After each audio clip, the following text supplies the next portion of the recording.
El ferrocarril cafetero, como propuesta de la Universidad Nacional y la Sociedad de Mejoras Públicas de Manizales, cruzando la cordillera central de Colombia, es la clave para implementar un sistema intermodal de transporte de carga, articulando el corredor férreo del río Cauca con la hidrovía del Magdalena para salir hasta los mares, poniendo en marcha la locomotora del carbón andino para darle viabilidad al proyecto. El país ha hecho grandes inversiones en vías 4G, pero esas inversiones en vías ha conducido a un sistema multimodal, no intermodal, multimodal.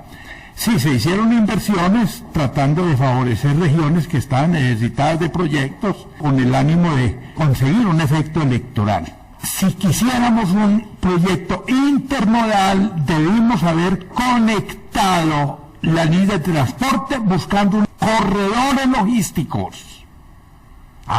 Corredores logísticos. Ir de Bogotá a Buenaventura no se trata de la línea recta, porque esa va por Ibagué. Ir de Bogotá a Buenaventura es por donde esté la cadena de valor. ¿Por dónde voy de Bogotá, del altiplano a Buenaventura? Si es la cadena de valor, miren ustedes que el río Magdalena tiene un potencial equivalente a 150 trenes del Cerrejón por día. La pregunta es, ¿paso por La Dorada con ese potencial o por Ibagué, donde un tren se puede llenar en una semana? Contra otro que la capacidad es 150 trenes del Cerrejón por día. ¿Por dónde? Segundo, viniendo por el Orinoco, he visto que Colombia ha tenido una propuesta de subir por un río que es el Guainía, cruzar por el Huila y salir a Buenaventura. Es un concepto de línea recta. Pregunto, si yo estoy en el Orinoco, ¿acaso la cadena de valor no me invita a subir al altiplano, que es el centro de generación de carga del centro de Colombia? ¿Por qué cruzar por...? Entonces es el meta. Tercero, he visto también otro error en el sistema que ha propuesto Colombia. Navegando por el Magdalena se meten por el Putumayo, pasan a Pasto y entonces a Tumaco. Si yo estoy en el Amazonas, pregunto, ¿acaso la cadena de valor no es llegar a Quito, que ese valle es tan grande como el Valle del Cauca, con una fertilidad enorme, y es el centro de generación de carga de Ecuador? ¿Cómo va a competir el Valle de Atriz en Pasto con el Valle de Quito? ¿Y acaso no es cayendo a Manta en vez de caer a Tumaco? Tercero, he visto otro corredor logístico propuesto en Colombia por toda la costa Pacífico, desde Urabá hasta Buenaventura. Por la costa, ¿cuál es la cadena de valor? ¿Por qué no subir de Urabá a Bolombolo y nos acercamos a Medellín, que es un centro de generación? Y pasar por Risaralda, que es el centro de gravedad del occidente colombiano, donde se genera el 40% de la carga y el 30% del Producto Interno Bruto, y salir a Buenaventura. ¿Por qué no vemos que el corredor logístico Urabá-Buenaventura no va por la costa del Pacífico, sino que pasa por Bolombolo, por el eje cafetero y el norte del valle? Bueno, conclusión, en Colombia no sabemos qué son corredores logísticos. No sabemos. Y si no sabemos qué son corredores logísticos, las plataformas logísticas las vamos a poner donde no es, donde no corresponde. Porque se implementan esas plataformas logísticas en lugares donde se cruzan corredores logísticos. Unos que vienen del Orinoco y del Amazonas y otros que van de océano a océano.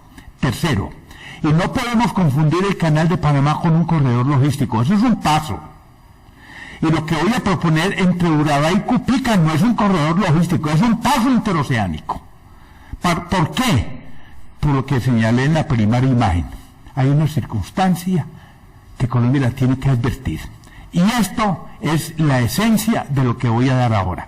Dice, además, con el advenimiento de la troncal interoceánica por el nuevo Canal de Panamá, sumado al desarrollo portuario de Urabá, Colombia podrá sacar ventaja estableciendo un paso interoceánico entre Urabá y Cupica mediante el ferrocarril verde pasando por Chigorodó y Vigía del Fuerte, complementado con la hidrovía del Atrato. Este proyecto le duplica el Producto Interno Bruto a Antioquia.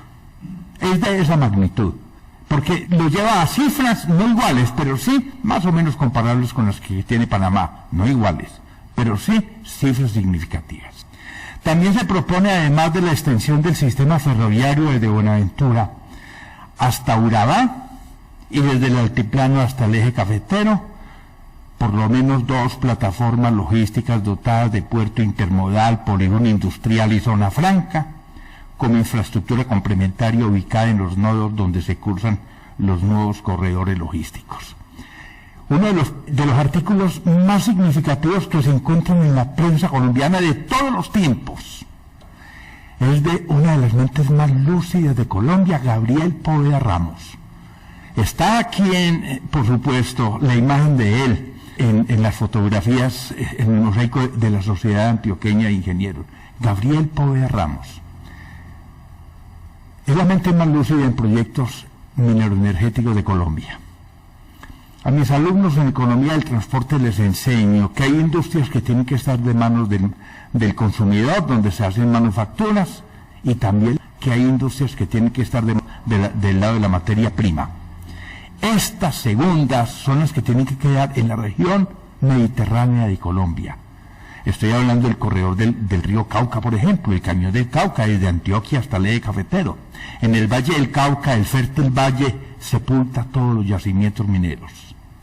Y Gabriel Poveda le comenta a Juan Gómez Martínez de todo lo que se puede hacer con la energía de Pescadero y Tuango, diciendo, no la exporten, denle valor agregado y monten industrias químicas de base minera. Y aparece con un listado. Y también en el Plan Minero de Caldas 2010-16 identifica 30 plantas que en promedio le podrían estar incrementando a Caldas entre 1/4 y medio punto del PIB, cada industria de esas. Por ejemplo, de las calizas que vienen por el lado del Tolima, por el oriente caldense, llegan hasta San Miguel, en el corregimiento de Sonsón, o las que vienen desde Villa María y llegan hasta Sonsón y pasan por todo el norte de Caldas. Se pueden tener plantas de cianamina, se pueden tener de carburos, de fertilizantes y de cementos, y en este momento creo que en Sonsón hay un proyecto para una planta del orden de 1.000 a 1.500 millones. Eso vale una planta de cemento pues importante. Y entonces no estoy hablando de una fábrica de triciclos. Los proyectos químicos de base minera son plantas como una acería, como una cosa de esas. Dice, también se propone, además de la extensión del sistema ferroviario desde Buenaventura hasta Urabá y desde el altiplano hasta el eje cafetero, por lo menos esas 2 plataformas dotadas del puerto multimodal, dotadas del polígono industrial y de la zona franca. Y cuando digo el polígono industrial son esas plantas, y cuando estoy diciendo esas plantas con zona franca es para no repetir la triste historia de Buenaventura, que cada año le ingresan 5.5 billones de pesos de impuestos. Pero como no hay industria, eso es un enclave económico. Es un enclave económico. Pasemos a la siguiente entonces. El Triángulo de Oro de Colombia. Donde está ese triangulito, pues bueno, si extendiéramos nosotros el territorio hasta Santander, estaríamos con el 75% del Producto Interno Bruto, sin incluir a Pasto, a Nariño, y a Putumayo, pero sí hasta los Santanderes.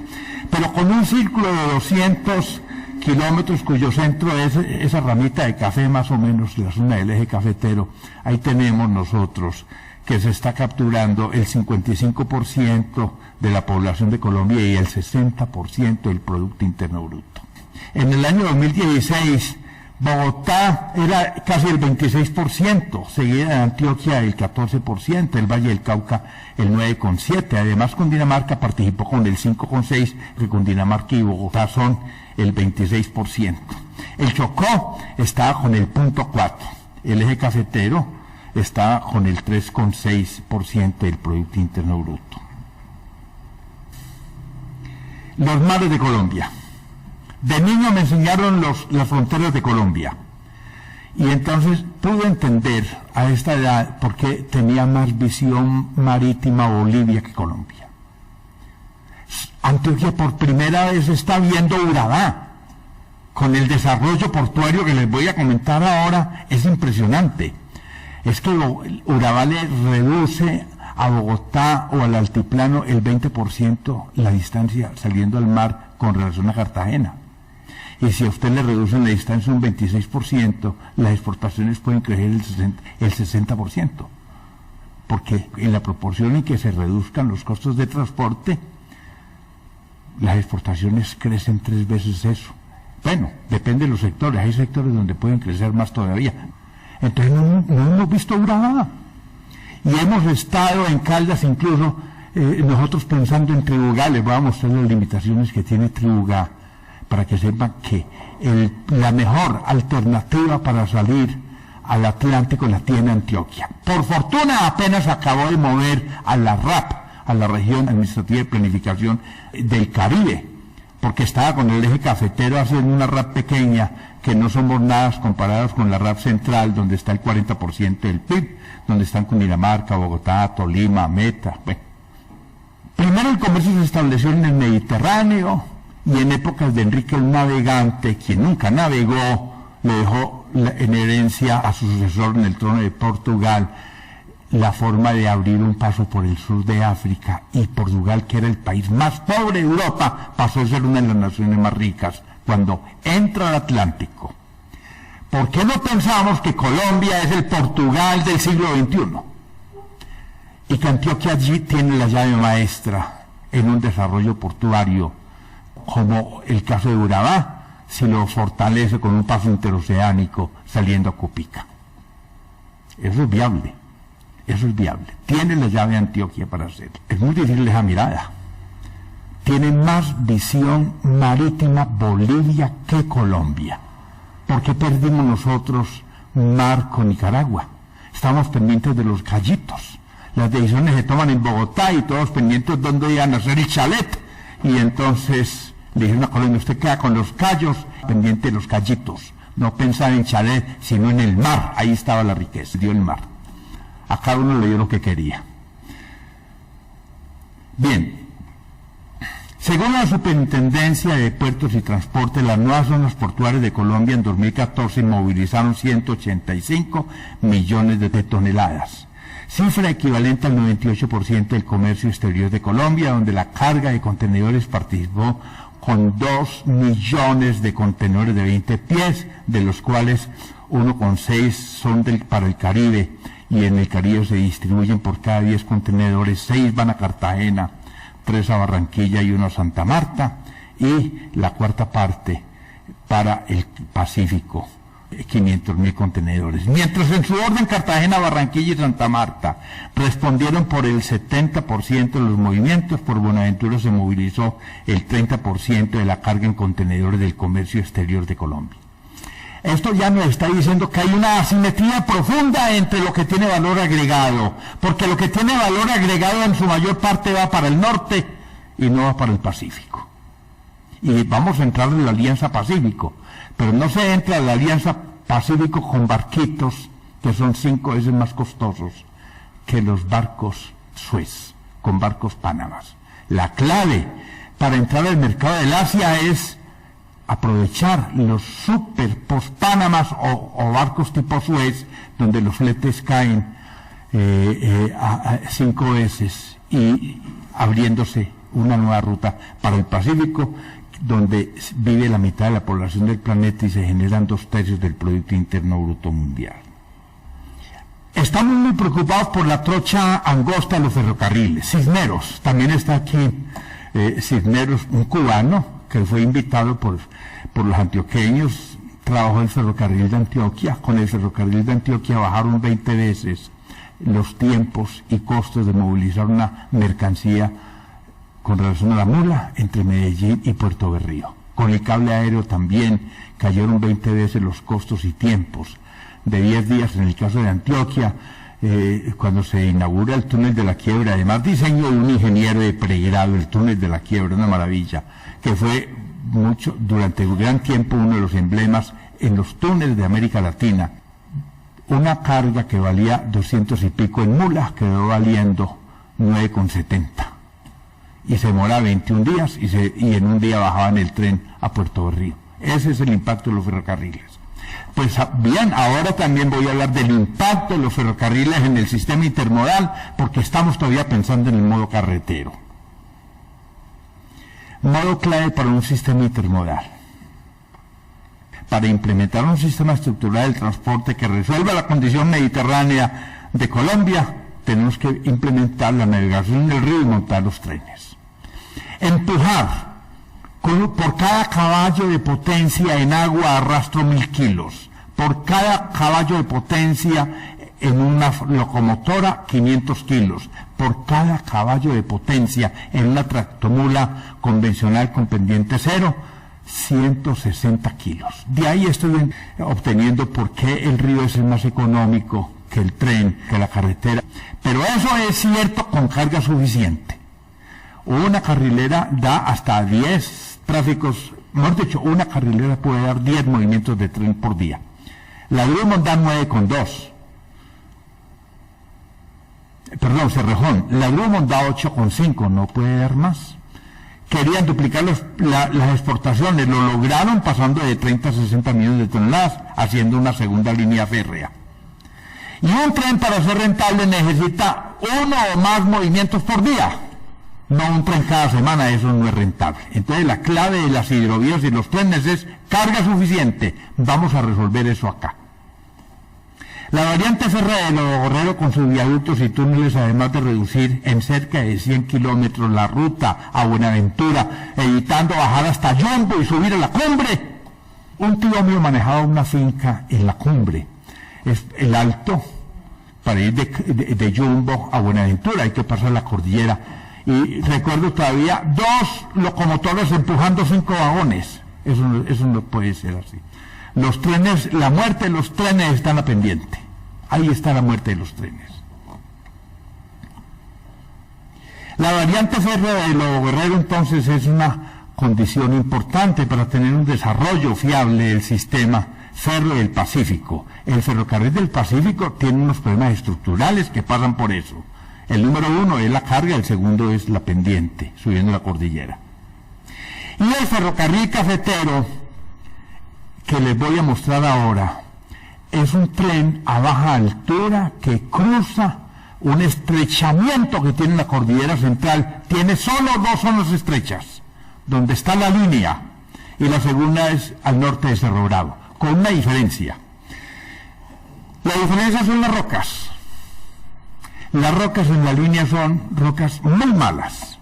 Entonces, cuando las rocas son muy malas, el túnel vale 3 veces más o 2 veces más con el soporte, y el tiempo que tarda puede durar 3 veces más o 2 veces más con relación a un túnel que tenga autosoporte. Lo que significa que un túnel como la línea, tunelar, vale, digamos, 2 a 5 o a 6 veces más que lo que cuesta hacer un túnel por granodioritas, como lo es el stock de Manizales o el batolito antioqueño, que es un tipo de granito. El túnel no necesita soporte. Pero los hermanos míos han tenido a cargo la sacada del agua del túnel de la línea. Bueno, están tratando el agua que sale de como 240 litros por segundo, y por otras circunstancias, cuando se estaba diseñando eso con el ingeniero Manuel García López, estuvimos hablando algo acerca del riesgo volcánico, y por eso también tuve la posibilidad de conocer las características del túnel de la línea, con decirles que cuando se licitó el túnel se tenía un horizonte de 700 metros fallados, y la realidad es que la longitud fallada es 3 veces superior, en el mejor de los casos 2100, incluso más, la longitud fallada del túnel. Esa incertidumbre es mortal para un túnel. No solamente la incertidumbre de que usted esperaba una cosa y le va peor, sino también el sobrecosto en tiempo y haciendo el soporte a los túneles. Bueno, digamos en el oriente de Manizales, es para pasar del río Huacaica al río Guarinó. podría llamarse el túnel Guagua, pero yo le he hablado del túnel Cumanday por estar vecino al complejo volcánico de Cumanday. Cumanday, nariz humeante en lengua quimbacha, para eludir al Ruiz. Hitos del transporte fluvial en Colombia. Primero que todo quiero subrayar que Hidrochina hizo un estudio del río Magdalena y encontró que la capacidad de ese río equivale a 500 millones de toneladas al año. Es lo que mueven los trenes en Estados Unidos en el año, 500 millones de toneladas. Eso equivale a 150 trenes del Cerrejón por día.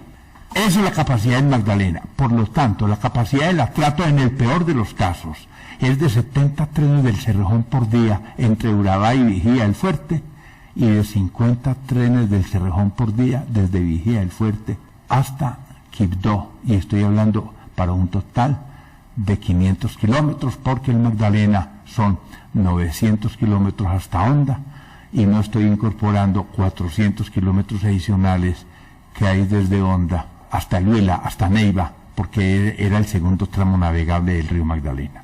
Y el río Cauca es navegable solamente desde Cartago hasta Cali. No es navegable en el cañón del Cauca, cada 5 a 7 kilómetros hay rápidos. Entonces no, tenemos una dificultad. Ese es el cañón del Cauca, esa es la característica geológica de esa.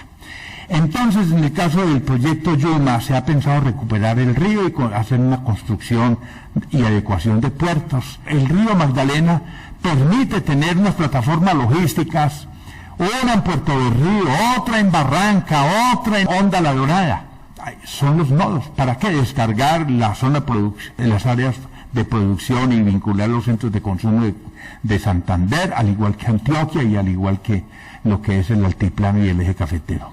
La hidrovía del Magdalena, el río Magdalena. También tengo aquí la del río Meta, que son 850 kilómetros navegables el 90% del tiempo. Hay algunas partes con algunas dificultades que se pueden salvar, son poquitas algunas dificultades, pero en la colonia se pensaba que la conexión entre Europa y la Nueva Granada era el río Meta. Por supuesto que el problema del río Meta es la degradación que hemos tenido de las cordilleras, lo mismo que está pasando con el Magdalena, cuando hemos deforestado las cuencas y toda la sedimentación arrecia. Y está el río Atrato, que son 500 kilómetros hasta Quibdó. Siguiente imagen. El transporte férreo. Esa es una imagen del ferrocarril de Caldas. Esa estación se inauguró y el tren, por lo tanto, en el año 27, pero salió en el año 15 desde Cartago. Y la persona que era el enemigo de este proyecto, hermano de Quilino Villegas, José Ignacio, le tocó poner el primer riel, porque era gobernador en su momento. Y tuvo muchos problemas. Cuando estaban subiendo a Pereira, en una noche tormentosa se destruyeron 8 kilómetros de banca. Pero lo peor está por venir. Llegando a Chinchiná, que era muy fácil, le rindió enorme, después de un verano intenso, el día que inauguraron la llegada a Chinchiná, vino gente de todos los lados. Esa noche hubo una lluvia torrencial y se destruyeron 10 kilómetros de vía férrea construida. Y entonces los enemigos ahí sí que arreciaron, y ahora para subir a Manizales. ¿Y cómo van a hacer? Si era la parte fácil, no se los habíamos advertido. Empezó también el proyecto funcionando cuando salió de Cartago con 9.000 pesos por kilómetro, de los cuales el Estado da 7.000. Después estimaron que podía, cuando construyeron el túnel de Consote, se dieron cuenta que los costos eran otros, etcétera. Entonces estimaron el costo de kilómetro en 25.000 pesos en el año 24, cuando reinició, de los cuales el Estado daba 9.000 pesos por kilómetro para la construcción de este ferrocarril. Lo que sí quiero señalar es que el impacto de los ferrocarriles cafeteros en Colombia ha sido comparable al impacto del Canal de Panamá, inaugurado en el año 1855, y también comparable al impacto de los ferrocarriles en Estados Unidos, ferrocarriles costa a costa, o a los ferrocarriles en el caso de Argentina y Brasil. El impacto de los ferrocarriles, yo creo que ya se los comenté, el ferrocarril de Antioquia y el cable aéreo Manizales-Mariquita, reduciendo 20 veces no solamente costos, sino tiempos de exportación. Pero hoy, los ferrocarriles son apenas el segundo medio más utilizado de transporte de carga en Colombia, a pesar de ofrecer mayores velocidades y economías. Tiene como carga básica el carbón de exportación en la costa norte y salvo el renglón minero, desde mediados de los años 90 el transporte viene paralizado. Siguiente, la cuenca del Pacífico. En esta imagen podríamos estar observando cómo son las curvas de rendimiento. En el eje de las X tengo cantidad de contenedores, tengo otra variable que me dice a mí la potencia del sistema, y entonces aquí tengo una curva que me revela cómo va creciendo esta variable.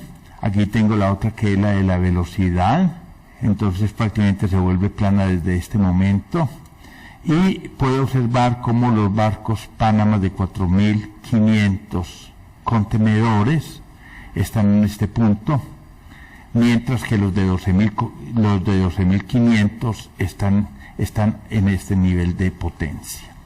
En conclusión, de esta curva es de donde se puede inferir que los barcos Panamax pueden tener 5 veces superior los costos a un barco de tipo Suez, y hoy en día ya estamos con barcos de 18.000 contenedores, aunque la variación no es tan acentuada, porque estaríamos pasando de 2 centavos contenedor milla a 1.2 centavos contenedor milla el costo del flete. Vamos con la siguiente imagen. Aquí hablamos de la precaria competitividad del transporte en Colombia. Aquí vemos cómo es la carga de compensación. Cuando yo voy, por ejemplo, de Asia a América y de América a Asia, vemos que es más lo que sale de Asia para Norteamérica. Aquí veo de Asia a Europa y de Europa a Asia, es más lo que sale de Asia hacia Europa que lo que retorna. Y aquí tengo el movimiento que hay entre Norteamérica y Europa, son más o menos similares los flujos. Lo segundo que puedo observar en esta curva es que a lo largo del tiempo el comercio está creciendo con una curva que trata de ser exponencial. En general, vamos a ver otra curva más adelante, más explícita que esta. El crecimiento del comercio está prácticamente 1,5 o 2 veces el valor del PIB. Eso es lo que está creciendo el comercio de forma global. Si en Europa los puertos se suceden cada 100 kilómetros, los puertos importantes, entonces Colombia podría tener varios puertos en el Pacífico. Varios puertos, ¿por qué no? Pero puertos importantes, puertos grandes, ya es otra cosa distinta. ¿Por qué? Porque los puertos grandes tienen que estar en la línea troncal del movimiento de contenedores, y entonces esa línea troncal que ya va a llegar por Panamá, pues la puede aprovechar Urabá, de pronto la podría aprovechar Buenaventura más o menos a distancia, y eso, para que lleguen barcos grandes allá, necesitan entonces unos calados suficientes y unas instalaciones adecuadas, que no se pueden tener en cada puerto de estos. Esa es la razón por la cual hemos dicho que la forma de fortalecer 2 nodos que participen, 2 puertos que se constituyan en nodo de la línea troncal, es que estén articulados por un paso interoceánico. Una cosa es Urabá y Cupica sin tener interconexión, y otra cosa es sueltos. No tienen la misma capacidad. Porque si tienen la hidrovía y un ferrocarril y se pueden conectar, resulta que Panamá no está en capacidad de satisfacer un crecimiento exponencial. Y si no está en capacidad de satisfacer, o lo hará Nicaragua con su canal, o lo hacemos nosotros. Entonces tenemos una situación preferencial para lograr esa meta. Siguiente. Y aquí tengo los costos del transporte en Colombia. Podríamos decir que el plan maestro de transporte intermodal de transporte aún persiste en el modo carretero para la salida de carga al mar, en lugar del ferrocarril y de las hidrovías como fundamento de intermodalidad. Si la intermodalidad con trenes y hidrovías puede reducir costo de exportar en Colombia, estoy diciendo, miren esto, bájalo a la tercera parte. Ese es el costo de infraestructura, digamos así. además de una reingeniería adecuada en la componente logística, como la que se ha logrado en la eficiente operación portuaria. Miren los costos de operación portuaria en Colombia muy pequeños. Esto no hay forma de reducirlo, miren aquí los grandes, los demás. Nosotros somos comparables a lo que hay por acá. También se podría reducir la tercera parte del costo del control de aduanas y a la mitad el de preparación de documentos para exportar. Estoy diciendo, esta barra se puede ir a la mitad y esta a la tercera parte comparado con lo que hay por acá. Esa es una circunstancia. Voy a decirlo de otro modo. Mover un contenedor desde el altiplano a Buenaventura vale $2.100.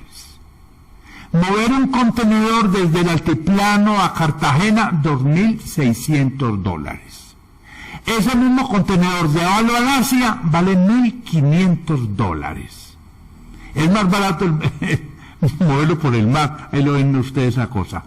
¿Y por qué si en Perú cuesta $800? No buscar cómo sacar nosotros los contenedores al mar a más bajo costo. La clave está en el tren y las hidrovías que reducen los costos. Por eso digo yo que hay que reducir el costo de mover esos contenedores. Siguiente.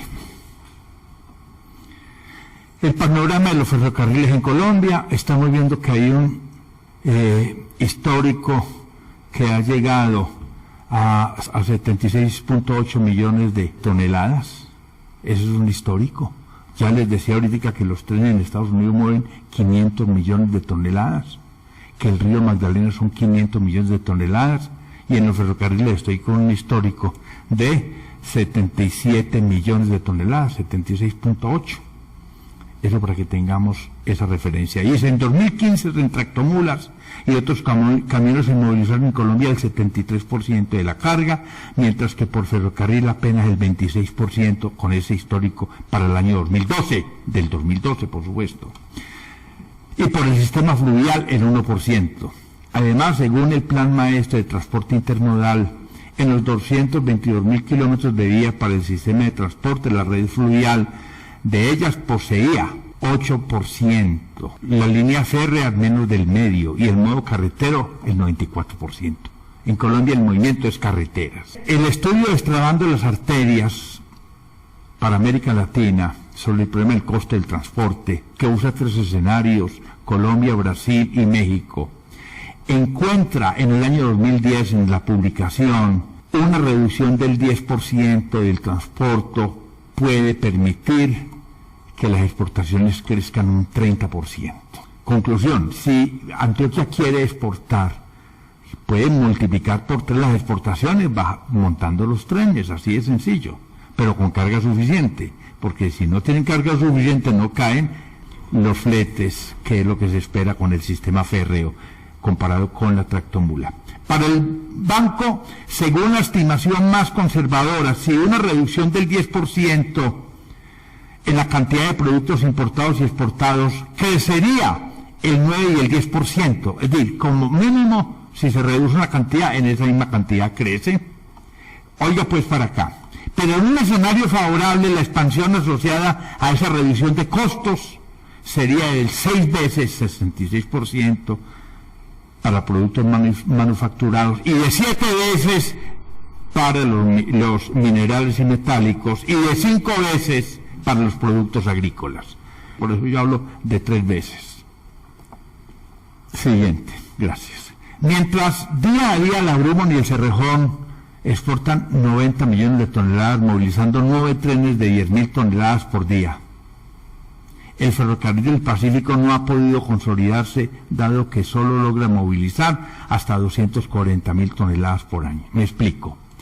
Si el ferrocarril del Pacífico va a movilizar en un año 240.000 toneladas, son 24 trenes del Cerrejón en el año.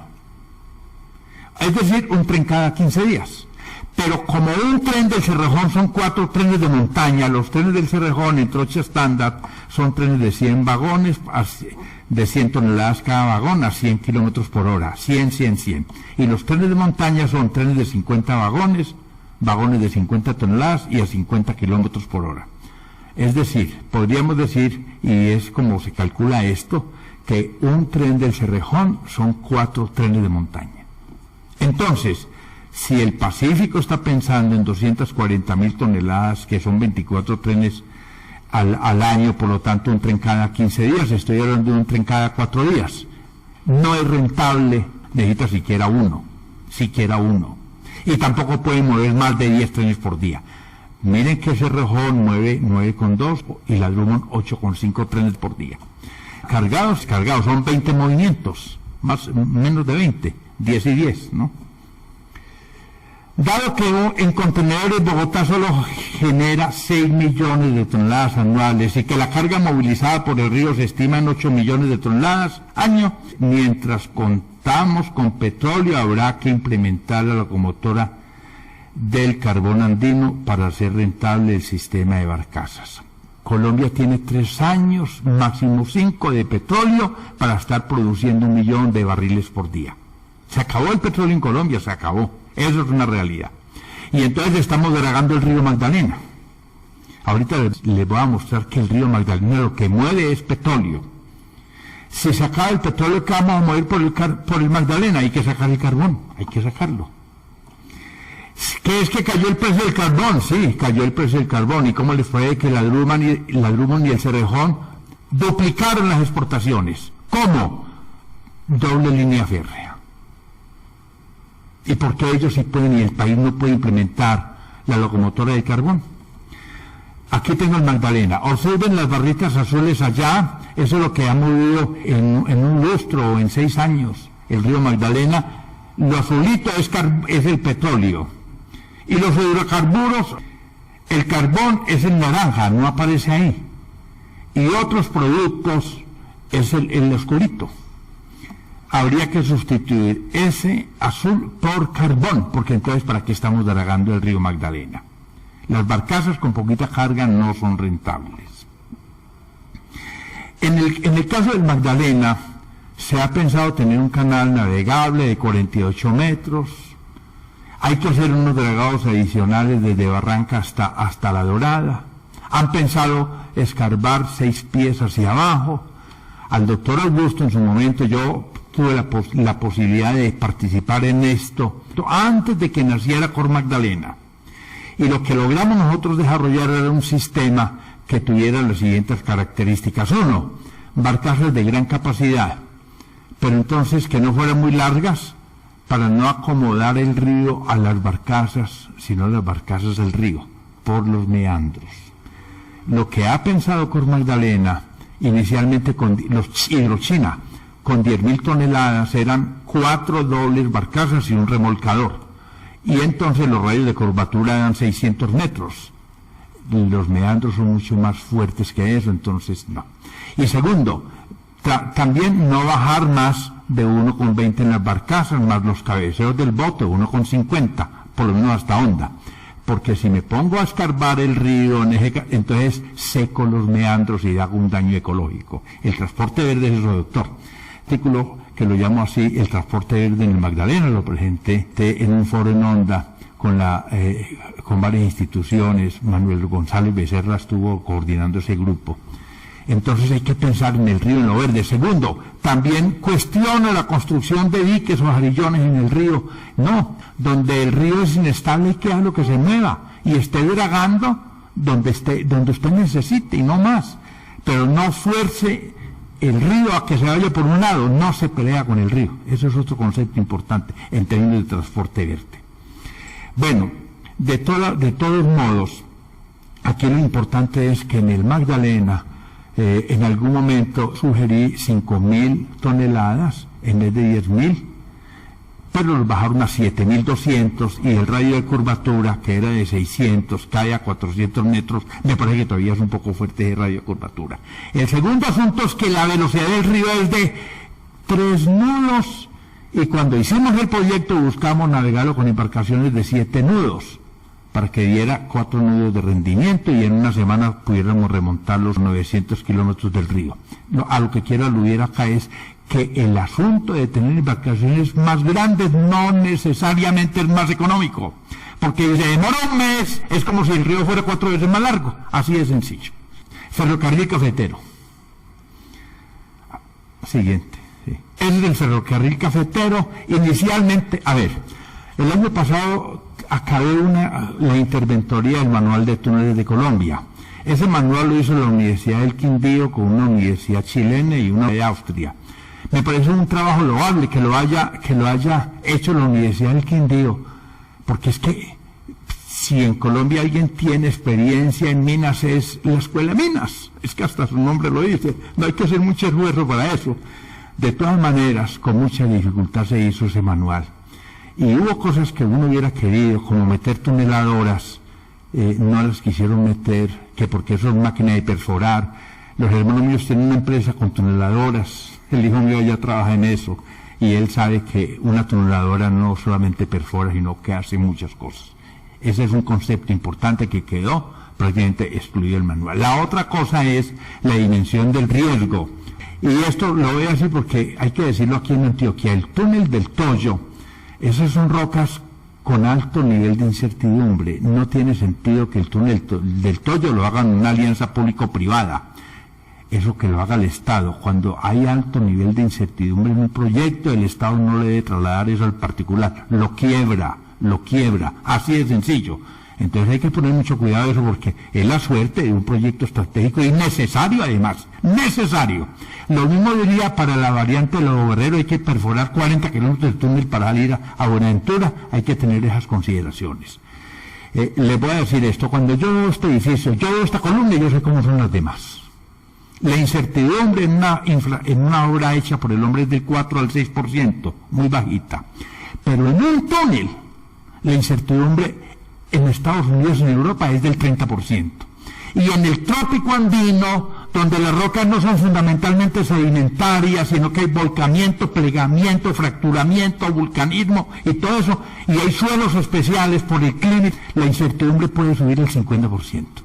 Entonces, cuando los proyectos tienen un alto nivel de incertidumbre, enseñan la mecánica de suelos, que hay que recurrir al método observacional propuesto por PEC y TERSAC y toda esa cosa. Y segundo, la forma de contratar no vale tanto y en tanto tiempo, sino deme un rango y en cuánto tiempo lo hace, o otro rango. Y segundo, y el método observacional es que usted diseña eso, no puede ponerlo con valores convencionales de tiempo porque se quiebra, ni tampoco dice sobre seguro, pues como para no quebrarse porque sale muy costoso, sino que usted va administrando y monitoreando las variables de incertidumbre y va ajustando el túnel y lo saca razonablemente por el costo y en el tiempo que es. Eso es entonces este túnel va a conectar la hidrovía del Magdalena con el corredor del Cauca en Irla, y por lo tanto cuando yo estoy en Irla puedo ir por Bolombolo a Urabá y también puedo ir desde Irla por Lobo Guerrero a Buenaventura, y se establece ahí en ese escenario un lugar para implementar los elementos de una plataforma logística. Ya voy a mencionar qué elementos van. La más importante de la zona andina colombiana, porque quedo de cara a Urabá, que es una cuenca interoceánica, y del lado del Pacífico, que es la gran cuenca, allá se mueve el 30% y aquí el 70% del Producto Interno Bruto Mundial. Desde ahí, miren la importancia de Urabá para eso.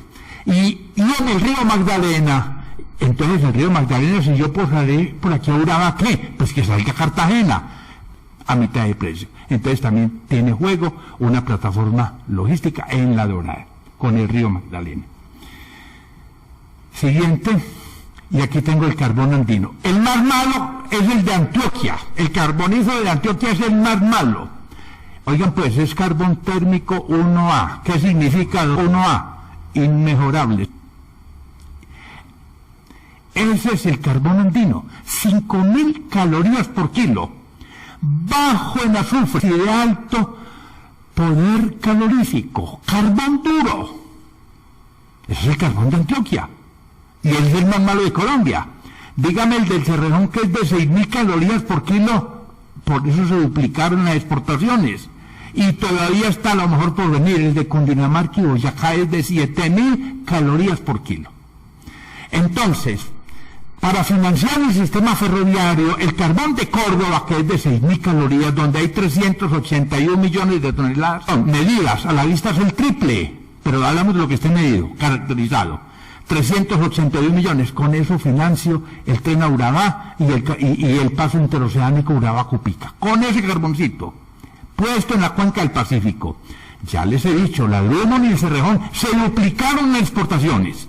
¿Por qué se duplicaron? Porque en 40 años con el calentamiento global habrá que reducir el 80% del carbón en el mundo. En 40 años con el calentamiento global habrá que reducir el 50% del gas natural en el mundo.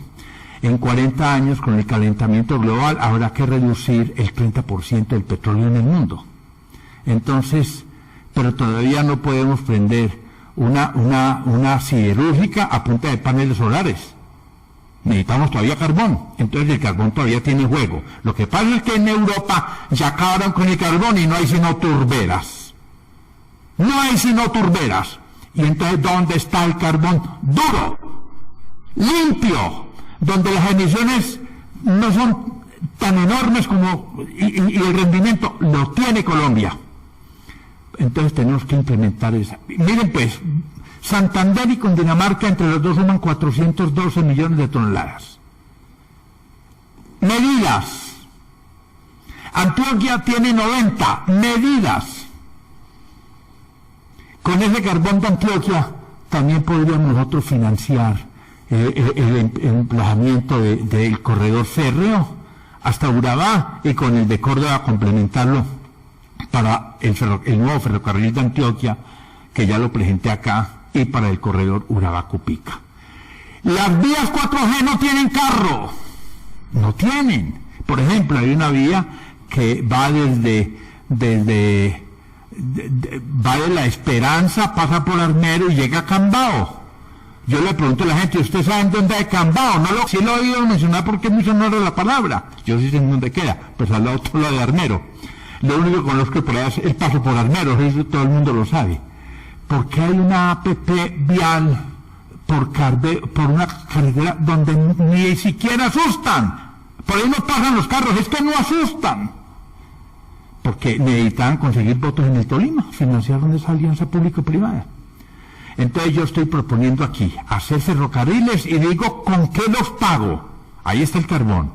Y que digo que el problema de los trenes es que no hay carga, ahí está la carga para complementarla. Ahí está la carga de sobra. Por ejemplo, yo sé que no vamos a poder consumirnos el carbón que tenemos en Cundinamarca porque 10 millones de toneladas al año son 3 trenes del Cerrejón por día. Y 3x4, 12 trenes de montaña por día, y por la carrilera no me caben sino máximo 10, si es que logro hacer un diseño adecuado, hasta 8. Tenemos carbón suficiente para hacer, entonces con ese carbón de Cundinamarca y Boyacá, el túnel Cumandagui que les mostré ahorita bajito, a baja altura. Bueno, la otra cosa es que no les comenté es esto. Cuando uno hace un túnel vial, los túneles viales largos son de 17 kilómetros. El que yo tengo ahí es de 17 kilómetros, pues porque es un túnel para carretera y ferrocarril. Los túneles viales deben ser normalmente dobles. Un túnel ferroviario puede ser de 50 kilómetros y no necesita ser doble. Pues entonces en Caldas, como que han pensado que la vía del Magdalena es rectificando curvitas para una carretera del año 35, para que pase de 35 kilómetros por hora a 50, es que no da más, eso no da más. Traten ustedes de hacer una autopista por la carretera de Santa Bárbara, a ver si les pueden tener una vía de 80 kilómetros. Es imposible. Tienen que hacer otra vía, es imposible. Eso es para que sepamos, porque así es. ¿Qué hacemos pues? ¿Cierto? No se puede. Entonces, pero en Caldas insiste, entonces hagamos un tren ferroviario, un túnel de 35, 40 kilómetros, el doble más bajito, sobre rocas que tienen autosoporte, y hacemos el tren por ahí. Pero Colombia necesita pasar la cordillera a baja altura. A baja altura, el túnel de la línea es muy alto. Es muy alto. El profesor Arroyave, que fue el que me dirigió el trabajo de grado en el posgrado de vías, él es experto en túneles, y él no podía creer que en la línea estuviera empezando en un túnel tan alto, en vez de haber hecho un túnel más bajito. Es que eso no. Y lo peor es que después le comenté una vergüenza, un túnel ferroviario al lado de la luna, al lado de la luna para pasar tractomulas cargadas. Oiga, pues, usted monta una tractomula en un túnel de 9 kilómetros y la pasa al otro, y arregló el problema intermodal de Colombia porque ya tiene trenes. Ese paseíto de la tractomula, montándola 10 o 9 kilómetros en un tren, no le hace cosquillas a los costos. No le hace cosquillas a los costos. No podemos hacer eso. Si yo quiero bajar los costos del altiplano de Buenaventura, ponga trenes con carga suficiente, y al bajar los costos entre el altiplano y Buenaventura, al bajar trenes que tengan carga suficiente, las exportaciones de Cundinamarca crecen 9 veces. Y si crecen 9 veces, los camioneros tienen carga suficiente. Entonces van a ser los grandes beneficiados los camioneros de un sistema intermodal con trenes e hidrovías, porque van a funcionar de forma racional y con mayores volúmenes de carga. Doctor Gabriel, usted que ya todavía trabajando en Georgia, con el puerto de Georgia y con la Universidad de Savannah, ya con los grupos de logística y con los camioneros en Estados Unidos, ha venido a pensar aquí en Antioquia en un sistema multimodal para el oriente, ¿sí o no? Bueno, le cuento que llegó al lugar más adecuado. La Sociedad Antioqueña de Ingenieros, yo sé que va a apreciar mucho ese esfuerzo empresarial de la gente de Georgia, liderada por usted con su empresa, para el oriente antioqueño, porque es un esfuerzo importante para Colombia. Señor presidente, le cuento esa buena noticia. Bien, pasemos a la siguiente, movimiento de carga. En ese mapa está en verde lo que estamos proponiendo desde la Universidad Nacional y la Sociedad de Mejoras Públicas, en rojo lo que existe, y pueden encontrar que hay una posibilidad de cruzar la cordillera por el lado de Antioquia, ahí ven ustedes un verde, con el tren de Magá, ya lo pasó. El paso por Antioquia no es tan alto como por Ley. Y entonces ya, cruzar, el problema está es aquí en el Valle de Aburrá, cómo pasar para ligarlo con el tren de Magá, porque ahí hay otra cosa distinta, ¿cierto? Pero vamos a suponer en el peor de los casos que tengamos un tren que llegue a Antioquia por allá, el ferrocarril de Antigua, y hacemos otro tren que salga de aquí, de Amagá, y que vaya por Amagá a Bolombolo. El problema va a ser la conexión de la línea férrea. Pero la conexión para ir derecho del altiplano a Urabá o a Buenaventura es por el ferrocarril cafetero que está allá en esa línea verde que hemos pintado. Bien, hay una cosa importante para ese movimiento de cargas. En Colombia nos demoramos 15 días para exportar un contenedor en promedio. En Urabá sale en 5 días. La atención es personalizada. Ya vimos ahorita la estructura de costos, cuántos son los costos no logísticos por demora, por las actividades portuarias, es una locura. Es una locura. Entonces, en esas barritas verdes que les mostré, que bajábamos la mitad, la tercera parte, nosotros podríamos reducir los costos de transporte entre el 10 y el 20%, haciendo una gestión adecuada en esas plataformas logísticas como la que propone usted, Gabriel, allá. Anticipamos las agencias aduaneras y preconsolidamos la carga, y entonces si logramos exportar en 5 días, y usted reduce los costos entre un 10 y un 20%, las exportaciones crecen 3 veces eso. Ese es el impacto para el oriente antioqueño, con esa cosa. Pero además, si usted en el sistema logístico hace mucho más eficiente el movimiento de carga y más bajos costos, podría también reducir seguramente un 20 o un 30% los costos por modalidad, con un sistema de caminos eficientes, y entonces ya estamos hablando de un 20 a un 40%. Por lo tanto, el oriente antioqueño estaría incrementando entre 60 y 120% las exportaciones. Ese es el impacto, así es simple. A la luz de ese documento, Destrabando las Arterias para América Latina. Siguiente, 2 plataformas logísticas. Entonces, una plataforma logística no es un lugar. Los elementos que comporta, sí. La plataforma es el sistema, incorpora 3 cosas: el polígono industrial, la zona franca y el puerto multimodal. Esos 3 elementos. Por ejemplo, si yo voy a poner un polígono industrial, no es que las fábricas estén ahí pegaditas, no. Las fábricas tienen que estar cerca donde esté la materia prima, pero sí pueden tener costos compartidos, costos logísticos compartidos. Además, el problema de las cargas de compensación. Por ejemplo, en Colombia lo que se exporta de café es lo mismo que se importa en productos agrícolas. Cuando yo necesito carga de compensación, tengo que saber saco y qué entro. Para el café, los insumos agrícolas son la carga de compensación ideal. Eso es bien fundamental para el caso del oriente antioqueño.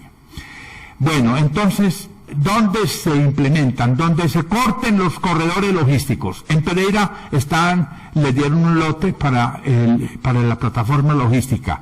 Usted le dieron el lote para qué cosa en la plataforma logística. Es que la plataforma logística no es un lote.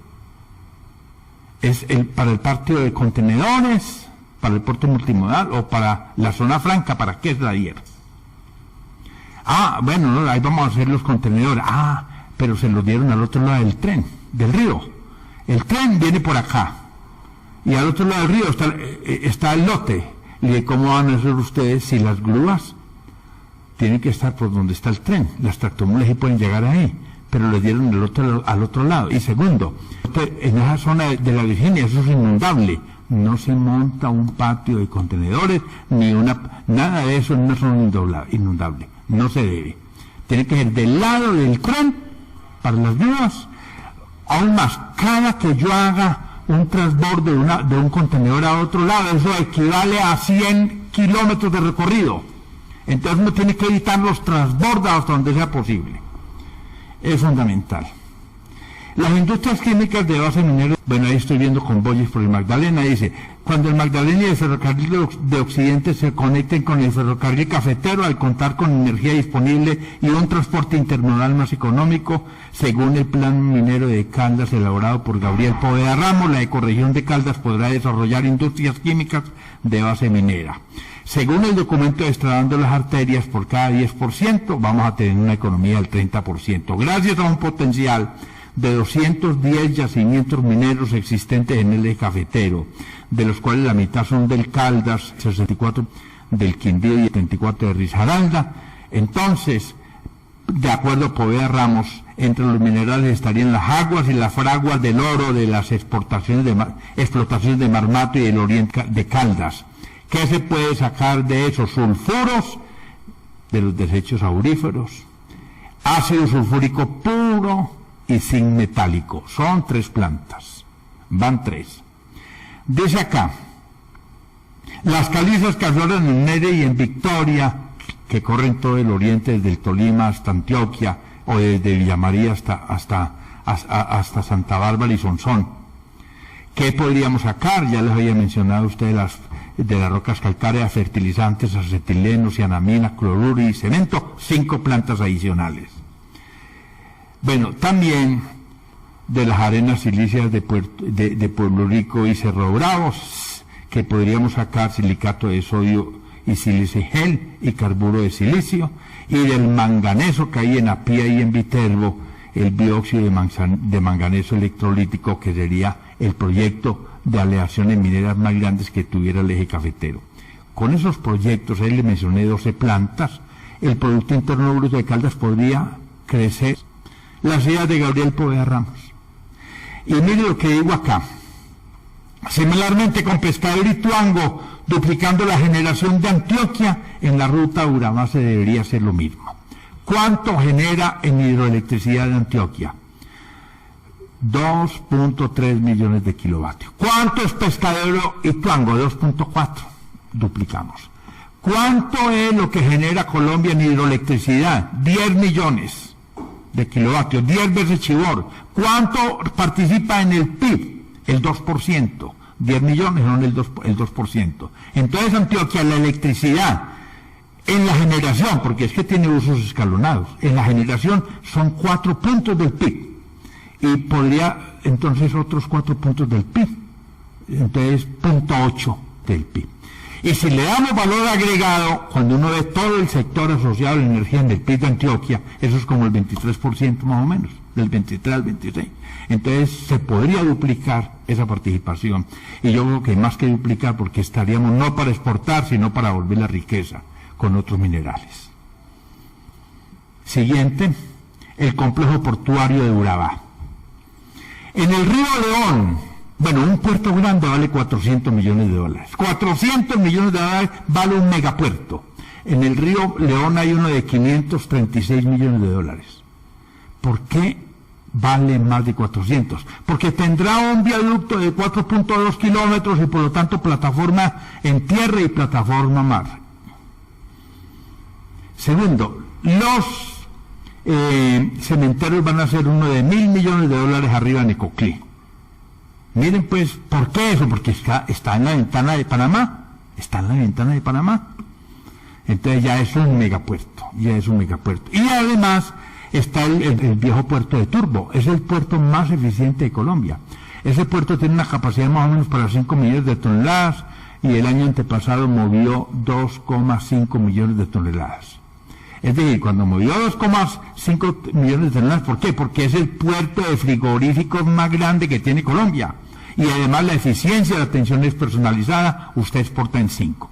Y eso lo están haciendo sin la carretera todavía. Cuando llegue la vía al mar, el tiempo se va a reducir en 4 horas y Urabá va a ser otra cosa. Pero ¿qué tal cuando tengan el ferrocarril a Urabá? ¿Qué va a hacer este sistema portuario? Esto va a ser una locura. Y ya les he dicho, Urabá es un 20% más cerquita a Bogotá que Cartagena. Ferrocarril verde e hidrovía del Atrato. Miren ese ferrocarril. Hay unos verdes, ustedes ven unos parques naturales, el de Utría y tengo otro que es el de la región del Darién. Y hay un ferrocarril, una línea roja que cruza por ese parque. Ese es el ferrocarril que encontraron el doctor Santos y el actual ministro del Transporte. Ese ferrocarril vinieron con esa idea de la China. Pero es un ferrocarril, primero, desconectado de Colombia. Segundo, está cruzando por comunidades indígenas. No solamente el parque son las maticas, sino que son comunidades etnias. Que eso no los puede pasar un tren por ahí. No se debe. Eso hay que respetar lo que hacemos pues. Entonces, en la Sociedad de Mejores Públicas y en la universidad buscamos una línea alterna, que es esa línea que llamo el ferrocarril verde, que me quedó muy oscuro. Es el ferrocarril verde. Ese ferrocarril pasa por Vigía del Fuerte. ¿Por qué no cruza antes el Atrato? Miren a Isla Grande, miren que el Atrato se bifurca. A partir de Isla Grande empieza la zona inundable del Atrato. Y más abajo de Río Sucio está el tapón del Darién. Ahí ni con pilotes pasan ustedes un tren. Ni con pilotes. Entonces, ¿por dónde debe pasar el tren? Por la zona no inundable del Atrato, y es donde está la mayor concentración de pueblitos, ahí en Vigía del Fuerte.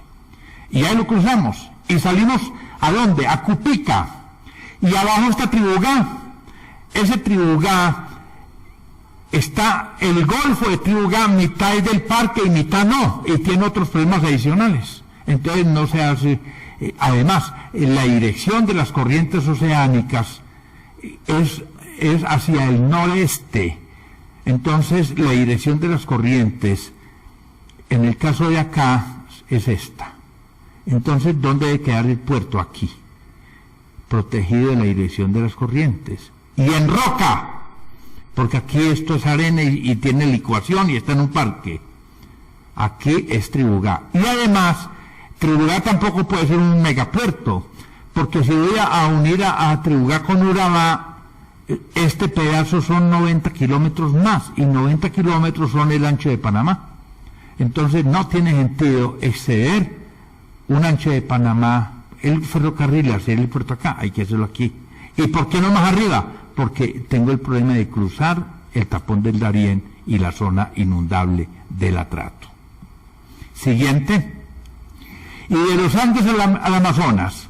Miren ustedes las cuencas del Orinoco más el Amazonas cubren más del 40% del territorio sudamericano, exactamente el 46.7%. Estas dos, y aquí estoy diciendo que cuando me vengo acá, en vez de bajar y coger este río para pasar al Huila, debo seguir con el río Meta y pasar por este lado en vez de buscar este de acá.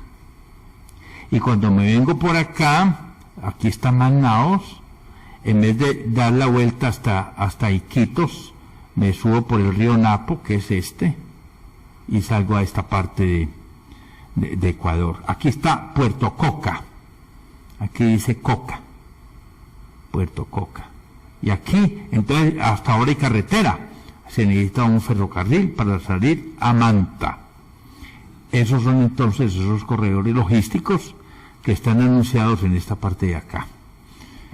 Corredores logísticos para la Orinoquía y la Amazonía, vinculando las hidrovías con ferrocarriles para caer al Pacífico, que es la cuenca del futuro.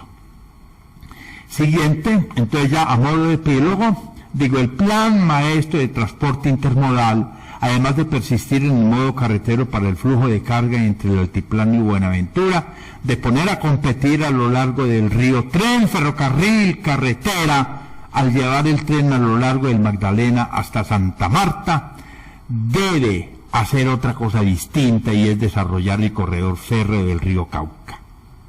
De implementarse el sistema intermodal, contrariamente, lo que aquí se propone es transversalizar el modo ferroviario para integrar el altiplano y el norte del valle, que son los dos centros de gravedad de generación de carga de la región andina, a la hidrovía del Magdalena y a los mares de Colombia, tanto en Buenaventura como en Urabá y Cupica.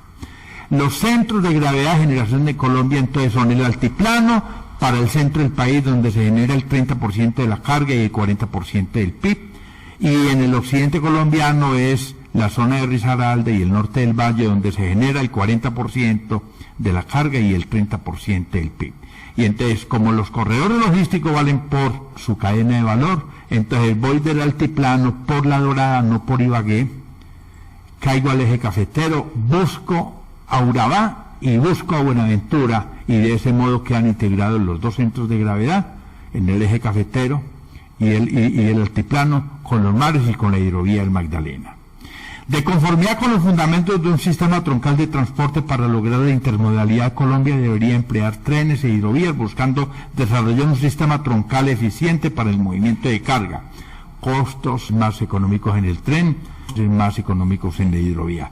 El Plan Nacional de Desarrollo 2014-18 incorporó el ferrocarril cafetero que hemos presentado acá como una propuesta de la Universidad Nacional y la Sociedad de Mejoras Públicas, bajo la tesis de que sin el concurso del sistema férreo, el beneficio de recuperar la navegación del Magdalena es inocuo. Siguiente. Y si con carga suficiente respecto al modo carretero, el tren puede reducir los fletes y el modo fluvial, esta posibilidad pasa por habilitar la locomotora minera del carbón andino, dado que sin trenes no habrá locomotora del carbón y sin carbón tampoco se podrá financiar la extensión del sistema ferroviario colombiano. Con la notable economía de un sistema intermodal donde ferrocarriles e hidrovías se articulen para salir a los mares, la región andina de Colombia podría incrementar varias veces sus exportaciones.